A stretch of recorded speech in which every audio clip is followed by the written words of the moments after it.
everybody, welcome. This is Sunny at the Chamber. Really excited to be here again to talk to some smart people in Oklahoma City who are doing some great things to help the community. Today, we're here with the House. Welcome the House. We have several members of the House here today. We have Eric, Michael, and Chris. So glad you guys are here to do this with us today. Yeah, thanks for having us. Thanks for having us. So tell us, before we get into the work that you're doing right now, tell us about the House and what your regular work is. Sure, yeah. So the House is actually a digital marketing firm specialized in digital advertising, website design, photography, videography, and social media management. More specifically, though, we've been working with food and hospitality groups across Oklahoma City. So who That's are been some a majority of our clients? Are some of those people that would be chamber members or folks that we're familiar with? Tell us who you work with. Sure, yeah. There's a big handful, and we've done a lot of consulting too, and I think that's the most fun because we could just set them on their own path. Some of the bigger names you would recognize would be Uptown 23rd District, Plaza District, the Asian District. In their very beginnings, we were able to help them quite a bit, just get their messaging all locked in. But also just restaurants across the city from all walks of life. I love that. And I love that you said it's a big handful, not a small handful. It's a big handful. Yeah. Thank you. So how did the COVID-19 crisis start to affect your business in the early days or in your clients? Yeah. So being a majority food and hospitality client base, I mean, they just really didn't need our services because they were all either closing or shifting to a really tight staff or, to go only. So for them to cut costs fast is to start, getting rid of some of those contracts. But we didn't let that offend us personally because we completely understand what's going on. And in fact, we turned around and tried to find a way to pivot and make it a positive by starting the House Helps. So tell us about the House Helps. How did it come together? Yeah, I think we'll share this story if that's okay. Sure. But yeah. All that thunder stuff happened, and then I was like, "Whoa!" Which was like the scariest real. night ever, right? Like that night, you could feel like the world changed tonight. It literally, yeah, I felt like we were the epicenter of the actual pandemic. It felt like, but that night, I was like, "This is real now. This is actually real." So immediately, I was thinking of just ways to pivot and to keep going. Fired off a bunch of random texts to some of my friends and texted Haley McDermott. She owns the Pump and Bunker Club. Haley, yes. Yeah. We love Haley and Ian. I always like to ask her first because you've seen some of the pieces we've done and they're a little out there. But she's also willing to take a risk. And I told her, hey, I've never done anything like this before. I've always seen it work in Twitch gaming and small little things like this. And she goes, it's outstanding. Yes. Like, how can we do this week? Like, she wanted to move fast. That's amazing. In fact, she just gave me a key to the bunker and we were able to just go in there and set up and test. And I definitely wasn't able to do this by myself. So I had to ask Michael to come in and help me. And so will you remind us what everybody's work kind of is here on the team for the House? You want to start? You're the man. Sure. So I do a lot of set photography and set up and breakdown and editing whenever it's needed. Which there's some amazing stills of what you've been doing. Everybody's going to really get to see the photography. He's underselling it. On the Paseo one, he put in hours of work just to make the programming look like a real television show. Like we were panning through cameras and scenes and like literally couldn't have been done without this one right here. That's awesome. I guess I'd be in charge of kind of just setting everything up, the marketing, promotion, the website, and making sure we have all the right players. I do. I guess I'd say I do the majority of like the video production, directing, making sure we have everything we need to accomplish the goal of the day with good quality images. Mm-hmm. So before we get into who all y'all have helped so far, if people haven't seen this, how would you explain it to them? Oh man, we actually thought about that a lot for the Paseo one specifically because our audience has always been much younger, our peers kind of people, and then the Paseo is when we tapped into a pre-built audience that's been going on for years.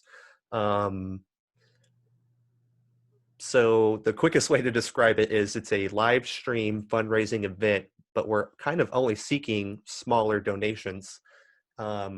because we're crowdsourcing, really. I mean, we're not expecting someone to write a $10,000 check, but if they want to, we're here for that too. But if everyone just chips in even $1, we're going to raise a couple $1,000s real fast. So But when you say it's a fun live stream fundraising event, it's not an event like I sit here on this screen and you guys sit here on this screen and I interview you about what you do and then hopefully people want to give money to it. It's right. immersive. It is immersive. So when I first was thinking about it, I was thinking, how can I actually convince people to donate? No one's just going to donate to their friends at Pump that are unemployed. I mean, realistically speaking. So we were like, how can we make it interactive? We started adding tiers of things that if you donate a certain amount, it triggers a certain action. For example, $25, you can buy someone on set a shot, which is a pretty good deal, and it's fun. And then we've got some bigger levels too. So I think for $500, the Pump was going to give someone a 50-person party on their patio, and they're going to provide beer, which is actually a steal. But again, it's kind of an in-kind thing where this money goes straight to their staff. So Haley is a good person like that and was willing to give bigger levels like that away. So now that we're talking about some of the people that you've helped, let's talk about that a little bit more. Who is this money going to support? Yeah, so this is the cool part about us. 100% of every single cent raised goes to the staff of the people we've supported. So we've done the Bunker Club, the Pump Bar, two of my favorite places. Yes, mine too. Yeah, two very willing people to let us use our own creative powers to kind of put together the show. Oso, Picasso Cafe, the Other Room, and then our most recent one would be the Paseo. I have been having a lot of Oso. And the Dust Bowl dolls, yeah. Yes, that's so fun. Well, so how many dollars do you think have been raised so far? Is there a tally across these different? There is. We're keeping track of it all. We are currently sitting at $16,148.42. Yeah, 42 cents, because literally every cent counts, and we will take any level donation. And again, this is 100% pass through. Every cent does count, and that's so important right now. That's so amazing that you've been able to do that to help so many people. What has it been like creatively to come up with these videos? I mean, you've said several times about how, Haley's a really creative type also and was really open to a lot of ideas. But across these different versions that you've done, what's the process been like to come up with these? I kind of think we start with what's going to get eyeballs, what's going to get donations. We started pretty small. Do you want to talk about our first episode? Yeah, I mean, it was pretty bad. The idea was great. And Chris and I met up and tried to figure out how we could execute something like this with the tools that we had at our immediate disposal. So that was, my camera gear plus some of his internet broadcast. Like, he's done some of the streaming stuff before and his marketing expertise. So we brought all that together and immediately hit road bumps. We ran into, just because there's not access to a lot of stuff, we couldn't just go to the store. We ran into like broken cables that were causing us headaches. So we were ready to go on the first one. We weren't able to do it the way we wanted to because of a couple of technical difficulties and had to just use a webcam, but it still ended up working. We raised over $2,500 just on a webcam, but each week, that's so cool. Yeah, it was wild. We had no idea it would be received like that. But I mean, after each episode, we'd sit down and figure out what went wrong, what went right, and how we could do it better the next time. And so each week, we've just been kind of expanding and growing our production kit to bring the best quality video and production to the audience. Yeah. I think the Boyle-esque show was probably redefined creativity. Yeah. People who watched that.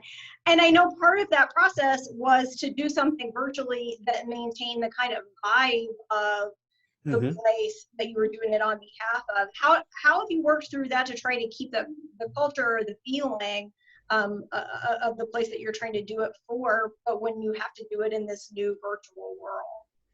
Yeah, I'll let Eric touch on Ambiance that is a thing we all, it's hard to get that at home in the way that you get it by going to these venues that you really enjoy. How are y'all giving that to people? It is. Yeah, I think I felt that had never been a huge issue. We were really able to choose a location for camera that we were able to shoot, just iconic things within each restaurant or bar, like the bar itself, or at Bunker, we were able to get a shot of the entire seating area of the house. And so as far as space goes, that's great.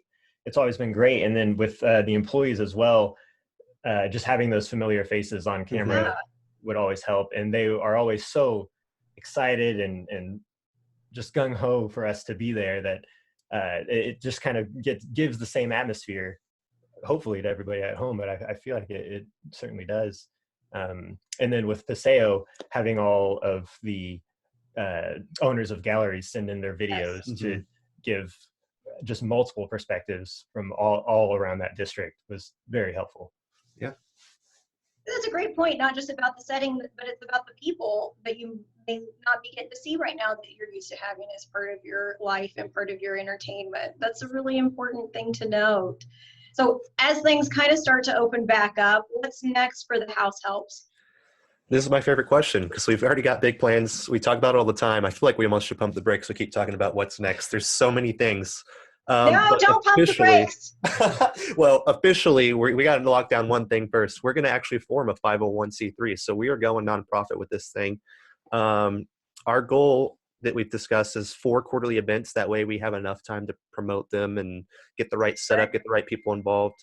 But we're not going to stop. I think getting a 501 is going to give us a lot of powerful tools, and it's going to help us with reaching out to the community and make us more trustworthy, and our recognition is going to be more available just by being an actual nonprofit. After that, though, we've got big plans to help lots of people.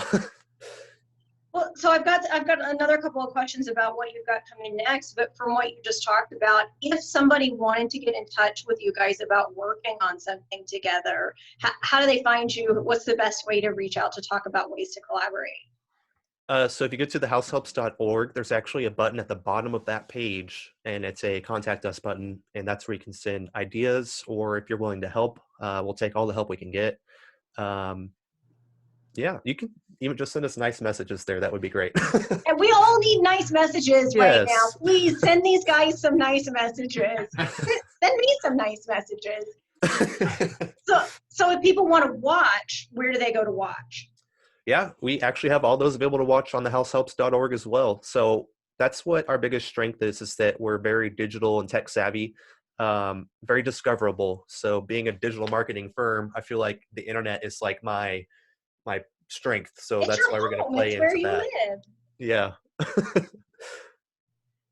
So what should we be looking for next on thehousehelps.org? Is there something we need to be getting excited to watch soon? There is. I had to make sure that this wasn't a big secret last night, but we're going to actually do one with OKC Pride. And then after that, we're going to do one for the House Helps. We're going to have our own little fundraiser so we can buy good gear and stuff. That is amazing, because Right? Pride is going to have to do everything virtually. They are, and that stinks. Yeah. Well, you guys are going to be able to help so much, and that is certain to be a super great show. Oh, for sure. Thank you for breaking that news with us. Yeah, there you go. It's exclusive. So anything else that you want to say to these chamber members and other folks in the business community who are interested in what you're doing? Please reach out to us. Even if you want ideas from us, we're willing to help collaborate and educate. Also, I've been told we need to plug our t-shirts. Yeah, These are actually for sale, and 100% of the profits from this also go to the people we've helped in previous episodes, and they're designed and printed locally. I love So that. You we're got all some about cool. it. What about these stickers and stuff I see going on? Oh, yeah, we got plenty of stickers and swag. Just that's also on thehouseokc.com if you're interested in slapping some tigers on your laptop. So and who isn't right now? Yeah. I think we all need to get on and check out the House OKC. I know from the time I spent with it preparing for our conversation, I want to spend a lot more time with it because there's some really cool stuff in there that makes you feel good and also gives you a chance to help. Well, thank you guys so much for talking to us about this. Thank you for what you're doing to help. And thanks to everybody who's been watching this Chamber series. Oklahoma City is a great place to live. And a lot of it is because of how we help each other out. And right now is a great time to show that. Thanks everybody for watching. Talk to you soon. Thanks for having us. Thank you.